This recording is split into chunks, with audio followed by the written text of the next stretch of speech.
magnifique acquisition qui vient d'enrichir les collections du musée Guimet en la personne de cette gracieuse Shalabanjika. Une Shalabanjika, c'est en Inde une divinité à l'arbre, une nymphe des forêts, une triade. C'est un thème qui a été très souvent représenté par les sculpteurs de l'Inde ancienne et médiévale. C'est un thème de bon augure. Donc on présente une femme au parangon de sa beauté, de sa sensualité, avec des formes féminines qui incarnent vraiment les canons indiens de la beauté féminine.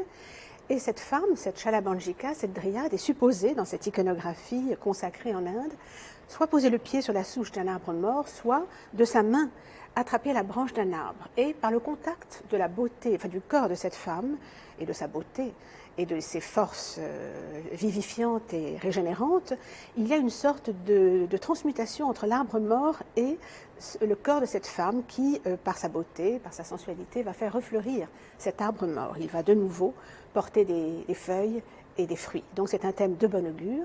Ces divinités à l'arbre sont souvent figurées sur les temples de l'Inde. Elles protègent en quelque sorte le sanctuaire ou le temple par leur présence qui est de bon augure, comme je vous l'ai dit. Et elles incarnent les canons de la beauté féminine. Donc les canons de la beauté féminine, c'est en l'occurrence toujours représenté en Inde par cette triple flexion canonique du corps, avec les hanches qui sont projetées, en l'occurrence ici vers la droite. Et puis le modelé, bien sûr, extrêmement sensuel et naturaliste à la fois, notamment des jambes, des cuisses, des bras.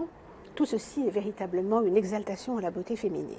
Donc ce qui est très beau dans cette sculpture, c'est que, et ce qui est important pour le musée Guimet, c'est qu'on peut la dater et la rattacher à un sanctuaire précis, un temple précis. Au temple de Purana Mahadeva, qui se trouvait au Rajasthan, dans la région de Shikar, dans la région de Jaipur en quelque sorte, qui a été détruit au XVIIe siècle, redécouvert au début du XIXe siècle par un sergent britannique, le sergent Dean, mais qui a été complètement détruit en fait. Donc les sculptures ont été prélevées, elles sont déposées aujourd'hui dans les musées du Rajasthan. Quelques pièces importantes se trouvent dans les musées aux États-Unis, notamment à Philadelphie ou encore à Cleveland. Et le musée Guimet donc avait acquis en 1932 une autre divinité à l'arbre, la Shalabanjika, qui se trouve ici, qui provient exactement du même temple. Et donc le fait d'avoir ce don de la SAMG, quelques décennies après l'acquisition de 1932, est évidemment un enrichissement pour les collections du musée Guimet, puisqu'elles proviennent du même monument. À cela s'ajoute un autre don qui a été fait par Robert Rousset en 1978 d'une autre sculpture indienne, qui est également une divinité ou une beauté céleste, une Sura Sundari peut-être.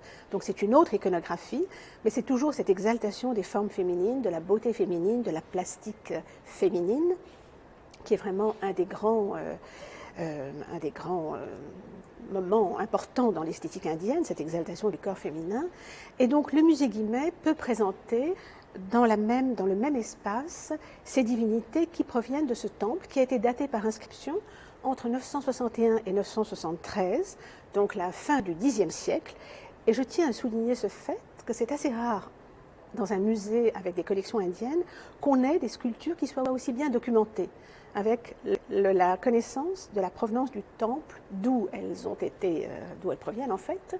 Une datation par inscription de ce même temple, c'est quelque chose qui est assez précieux pour les historiens de l'art et conservateurs que nous sommes. Donc c'est là vraiment un enrichissement majeur pour les collections du musée Guimet.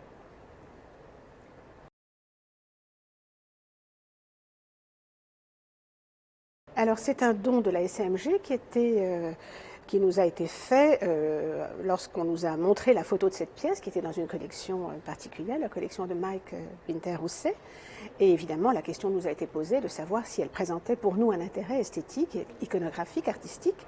Et bien évidemment, nous avons d'emblée souligné que cette acquisition était tout à fait majeure pour les collections indiennes.